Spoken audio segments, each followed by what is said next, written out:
শুভ সন্ধ্যা। Share বাজারের মূল খবর ডেইলি মার্কেট আপডেটে আপনাদের স্বাগতম।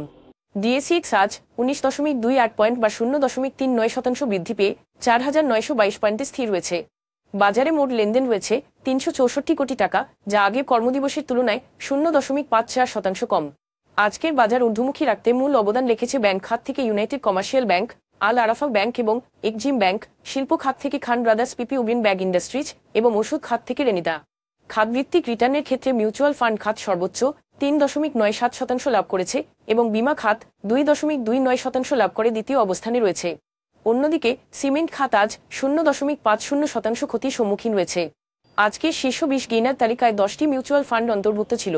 আজ নর্দার্ন ইসলামী ইন্স্যুরেন্স, খান ব্রাদার্স পিপি উবিন ব্যাগ ইন্ডাস্ট্রিজ এবং south Bangla agriculture and commerce ব্যাংকের শেয়ারের সর্বোচ্চ দর বৃদ্ধি পেয়েছে।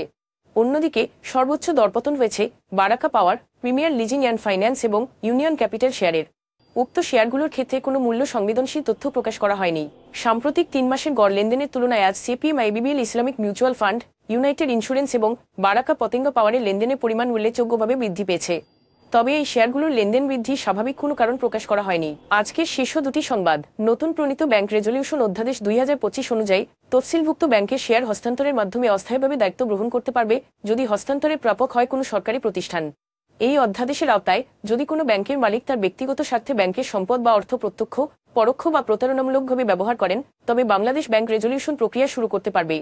এই নিয়ন্ত্রক ব্যবস্থা ব্যাংক খাতে জবাবদিহিতা নিশ্চিত করার পাশাপাশি এর অখণ্ডতা ও স্থিতিশীলতা রক্ষায় একটি গুরুত্বপূর্ণ সুরক্ষা ব্যবস্থা হিসেবে কাজ করবে।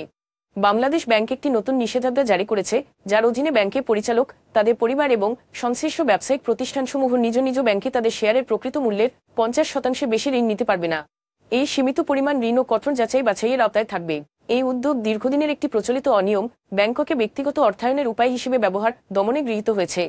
এই নিয়ম লঙ্ঘনের ক্ষেত্রে ব্যাংক কোম্পানি আইন অনুযায়ী সংশ্লিষ্ট পরিচালক ও কর্মকর্তাদের বিরুদ্ধে শান্তিমূলক ব্যবস্থা নেওয়া হবে। এটি ব্যাংকিং খাতে সুশাসন, স্বচ্ছতা ও জবাবদিহিতা ফিরিয়ে আনার লক্ষ্যে একটি গুরুত্বপূর্ণ পদক্ষেপ। আজ এ পর্যন্তই। আগামীকাল আবার আসবো শেয়ার বাজারের নানা আপডেট নিয়ে। ধন্যবাদ।